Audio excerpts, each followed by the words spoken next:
it's welcome to my pre-tonsillectomy little talk with you guys. So for today, I'm just going to be talking kind of vaguely about why I'm getting my tonsils out, and then I'm going to show you guys how I prepared for it and some things that have helped me kind of ease my anxiety around it. Ignore this kind of smoke or the mist that you see coming in here. I do have a humidifier already out because when I sleep at night, my throat is getting really dry and kind of scratchy, and I've been trying to kind of keep it moist for the surgery and also just to make it more comfortable for myself.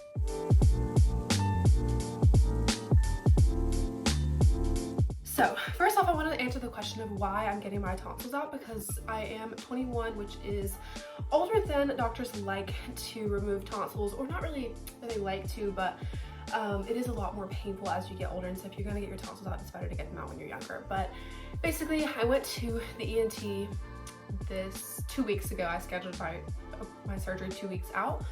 And he told me, well, you have two options. You can get your tonsils removed, which he recommends, or your second option is to wait on an abscess to grow. And I don't know what that would mean, but I imagine that would probably mean getting my tonsils out anyway, or having to go to like maybe the ER or something. I don't know. But basically it sounded to me like I only had one option, and so I was like, yeah, let's go ahead and schedule the surgery. And so luckily I was able to get it pretty soon, because this is the best time for me to get it done. It's a 2-week recovery period. You can see my voice it's bad. It's a 2-week recovery period for the tonsillectomy, but you probably won't feel better for about 2 months, according to my doctor. I won't feel like fully like myself for 2 months.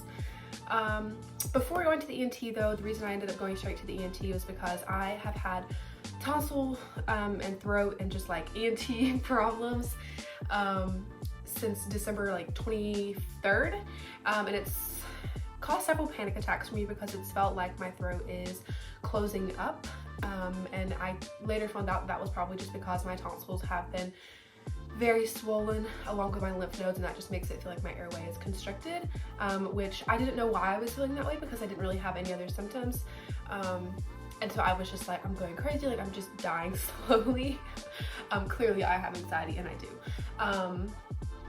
So I actually when I went to my primary care doctor the first time, I was told that I had strep, and I believe that I had strep. That was kind of what started all of this for me. I imagine that is what got my tonsils kind of irritated, and what kept them irritated for a really long time, until now. And then after that, I took obviously 2 rounds of an antibiotic, and I didn't get better. And so in February, I ended up having to go back. And I was told that I had acute sinusitis, which is basically a sinus infection, I believe. And so I took a round of antibiotics for that. I still didn't feel better when I went back in March. And I felt like crazy for going, because I was like, I don't go to the doctor unless I absolutely have to. And he told me that I might have allergies, which just really offended me, because I was like, I would not come to the doctor if I thought I had allergies.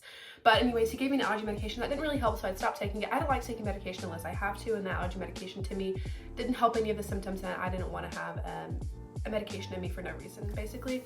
So I stopped taking that when I noticed that the symptoms weren't getting any better, and then he also gave me 2 rounds of antibiotic, and they didn't help. So I was like, I don't think that my doctor knows what he's doing. Later on, now that I reflect, after I talked to my ENT, he did. He was just trying to get my tonsils, the infection in my tonsils or the inflammation, under control. I was also told at that appointment that I had pharyngitis and fluid behind my ears, along with being given the allergy medication. So I didn't go back to my primary care doctor because I felt like he wasn't listening to me, but now I know that he was really just trying to get that under control. So I waited about 3 months, and I went back in June to the doctor, to the ENT, and he told me then that I had to get my tonsils out. So that's just a little bit of background. I wanted to say that in case any of you guys are also feeling like your doctor isn't listening to you, because I felt that way, and I felt like no doctor has ever taken me seriously, and I went to this ENT and I felt like he really took me seriously, and I really appreciated that. But he explained to me that the amount of antibiotics that I've already been on would have healed my tonsils if they were going to be healed, but sometimes tonsils just don't heal themselves, and in that case they do need to come out, and that's how I understood it. Now obviously I am not a medical professional in any way, but that was how my doctor explained it to me. I think that was a good recount of what he said to me, but like I said, I'm not a medical professional, so don't take that literally. But that is why I'm getting my tonsils out, because even now my lymph nodes are swollen. My throat has been swollen like up through here for as long as I can remember at this point. I can't breathe smoothly through my mouth. Like it feels like there's something in my throat stopping the airway. And it's felt like that for, I guess, what month is it now? June. So 6 months. It's just been an absolute pain, and I cannot wait to get my tonsils out, although I am very nervous. So now I want to go into kind of how I'm helping ease my nerves about this surgery. My doctor told me that the surgery will be okay for the first couple of days. Like obviously it's going to be painful, but the pain is only going to get worse around like 5 to 7 days. And it's just going to get increasingly worse, and usually until that 7th day, and that's going to be the peak amount of pain. And then after that 7th day, it's just going to go kind of back down. And I guess that 7th or 8th day is when your scabs are coming off, but he also told me that that's when all of the pain medication that you were given at the surgery time has just completely worn off now. And so it's just you and the Tylenol and the Motrin just fighting that demon in your throat. So yeah, that was not very, that made my anxiety kind of spike, because I was like, okay, so I'm gonna feel pain for the first couple days and I'm not gonna get any peace because all I know is that it's only gonna get worse. So that's great. And plus you don't know what your peak day of pain is, because then it's like, is this my peak day of pain? And the next day I might wake up and it hurts even worse. And they're like, is this my peak day of pain? And then the next day it might be even worse. So it's like, okay, you don't really know what to anticipate, because everybody is different. And I don't like that. Obviously my anxiety is I want to know exactly what to anticipate. So one thing that I've kind of helped kind of balance that anxiousness that I'm feeling with that is to have a list of things that I can do during that time. And so I have a list of about 10 things that I have kind of just given myself to do, because I don't want to be in my bed just feeling sorry for myself the whole time. And so I'm going to give you guys a couple of suggestions of things that you can do, and then I'm going to go into how I'm preparing for this surgery, even though I do feel very unprepared emotionally and with all of the things that I've bought so physically, and my mom's bought for me as well. So the first thing that I have on my list is to sew a shirt. You can kind of see my sewing machine up there. I'm teaching myself to sew, and I'm thinking one thing I can do is to sew a little bit to get some stuff in. So I can either sew a shirt or a tote bag or something easy just to get my mind off of my throat pain and to do something else. I write a blog post, and I'll link my blog below in case you want to see if I actually do that. I also have a couple of shows on here that I want to watch. So I have Never Have I Ever. I have to watch the final season. New Girl, which I'm watching for the first time. I said, okay, maybe I'll watch the new Bridgerton series because I've read most of the books. And I've watched the 2 seasons that they have on Netflix right now of the Bridgerton series. And so I was like, okay, I'll watch the Queen Charlotte series. I haven't done that yet. I also said I'll watch maybe some Selling Sunset, some Kardashians if I'm feeling the reality TV vibe. Or I can watch the sex lives of the college girls because I love Minnie Kaling. I love her as a writer. So those are some shows that I'm thinking of watching. I'll take any suggestions. I'm hoping to get this up today. So while I'm filming it the day before my tonsillectomy surgery. I also have a couple of books that I'm thinking of reading. So I have on here the A Court of Thorns and Roses series. I placed a hold on a lot of books. I'm reading Emily Henry right now. Or I read some of hers earlier this summer, and so I placed a hold on a lot of hers at the library that I'm hoping I can pick up or someone can pick up for me if I don't feel like driving. I'm also planning on journaling, kind of how I'm feeling, and also just journaling in general. I'm also wanting to write, so writing like, well, I want to be a writer, so writing. And then I was like, maybe I can play Minecraft because I feel like that's a good way to get my mind off of things, just playing something. And yeah, then I even have on here like color because I'm just like, do something creative. I can paint. I can do a lot of these things, hopefully. I'm really counting on a lot, aren't I? I'm really counting on feeling good, but I'm a strong believer that you're only as sick as you let yourself believe that you are. So if I tell myself, oh, I'm so sick and I'm so sad in my bed all day, then obviously I'm going to continue to feel sick and sad, which, I mean, honestly, what do I know? I'm feeling good right now, but I'm hoping that I can stay positive and whatever, and be able to tell myself, like, this pain's only going to get worse, you better enjoy it while it's not that bad. It's probably not a good mindset. Anyways, so some of the ways that I have been combating my anxiety as well is to practice meditation. I highly recommend the Insight Timer app. And if you're a total newbie to meditation, don't even worry about it. Get on YouTube and do something. They have a lot of really great ones on Spotify, and I assume on like Apple Music too. I use Spotify, so I don't know. You can just literally search up like 5-minute breathing meditation exercise and just practice through that, because that will really, really lower your pulse, sometimes your blood pressure, and just make you feel better overall, and especially in your anxiety levels, at least for me. So I've been doing that for the past couple of days as well. And like I said, I've also been having my humidifier out, not just so that my body, it doesn't shock my body when I go into surgery. And then I also put a humidifier in here and just like everything changes. I'm trying to kind of push myself slowly into that space of being in the surgery.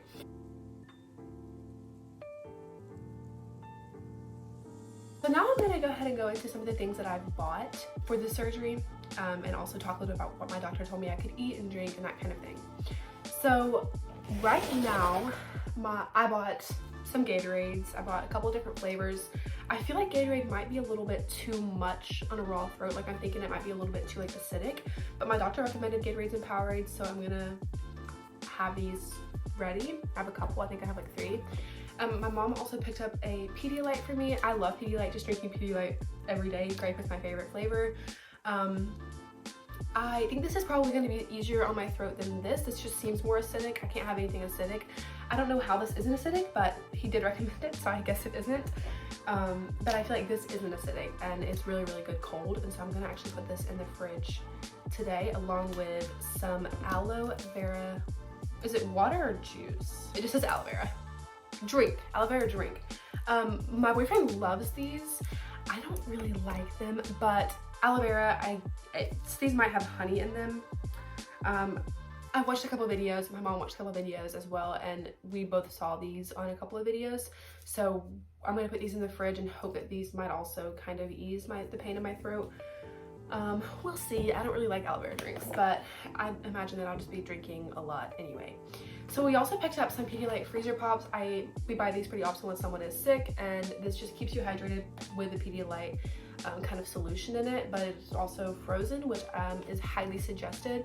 My mom was picking up some more popsicles today when she's shopping, so that will probably be nice. My mom also got these Tylenol dissolve packs in case I'm struggling with like swallowing things, so I can just take this. I also have some extra strength Tylenol that I bought, and we have some ibuprofen or Motrin. And then she also picked up some Prime hydration powder for me, which I really appreciate because it's really important to stay hydrated. My doctor told me to set a timer for every hour and make sure I'm drinking throughout the night, keeping my throat moist, otherwise I might hemorrhage and have to go to the hospital, which us ladies and men and everyone with anxiety know that that was not something I wanted to hear. So I'm really gonna be drinking a lot. I watched a video of a girl who was drinking every 45 minutes, and when I was like, maybe I should do that too. But imagine trying to sleep and having to wake up every 45 minutes is really rough. But I've also heard that a lot of people don't sleep that much, so that's lovely. So those are some of the things that I bought. I also ordered some protein, and I didn't want to mention this because I didn't see this really anywhere else on anyone else's tonsillectomy vlogs. I didn't watch very many because I was getting anxious. But my doctor was really adamant that I drink a lot of protein. Now, he told me 2 to 3 a day, but if I'm not eating well, maybe more shakes a day. And so I did order some protein powder. I'll link the one that I bought below, although I don't know how good it's going to be yet. The protein that I have now, I go to the gym, and so the protein that I have now actually has a little bit of caffeine in it. It's coffee flavored. It is caffeinated. It's a really low amount, but he said no caffeine, and so I can't take my coffee protein, and so I had to order some more. I ended up ordering it in chocolate and strawberry because I'm very picky with protein flavors. I cannot get over the texture. I don't even like chocolate or really strawberry, but those are like, it's either chocolate, strawberry, or vanilla.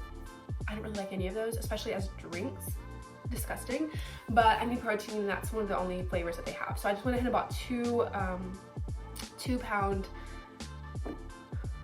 or like 2.5 pound tubs of protein, and so I'm going to be drinking those, hopefully, if they're not absolutely disgusting.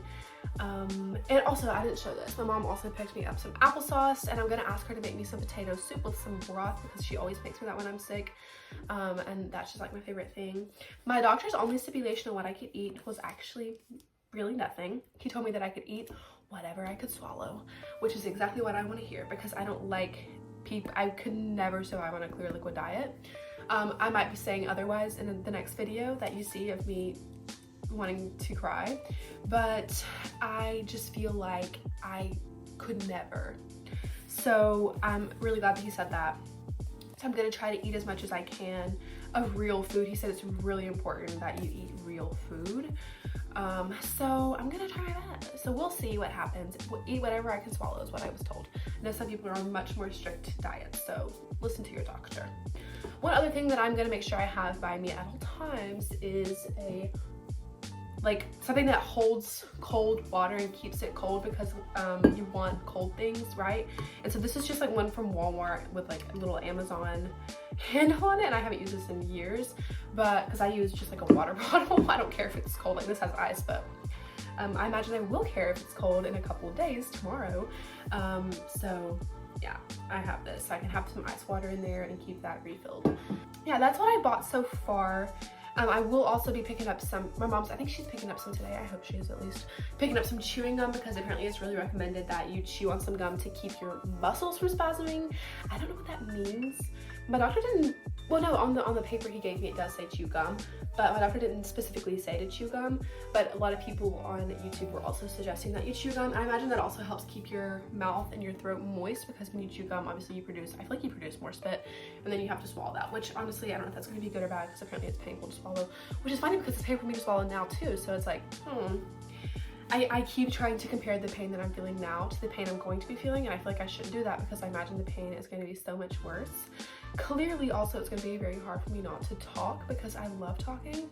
But one thing I'm most excited for, you guys, for this surgery, which obviously it's a weird thing to say, is I haven't been able to sing because my throat is so swollen, and like it hurts if I sing.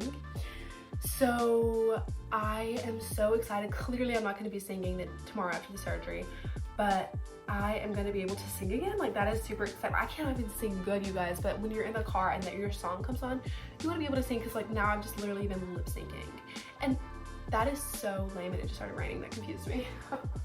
But that is so lame. I don't want to lip sync to my songs. So that's one thing I'm really excited about too. I don't know if anyone else has experienced this with tonsil problems. A lot of people who are getting the tonsils out have like tonsillitis. They have reoccurring strep throat. I had strep throat once and my tonsils never recovered. And then I had laryngitis, I had sinusitis, like I had throat problems consistently after that one time of strep throat, and my tonsils just never got better.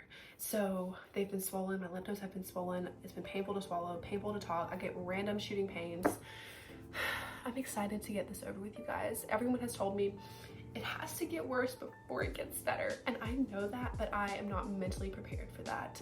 So I have to call at between 1 and 3 p.m. to figure out my time for my surgery tomorrow. Today, and it's 12 p.m. right now.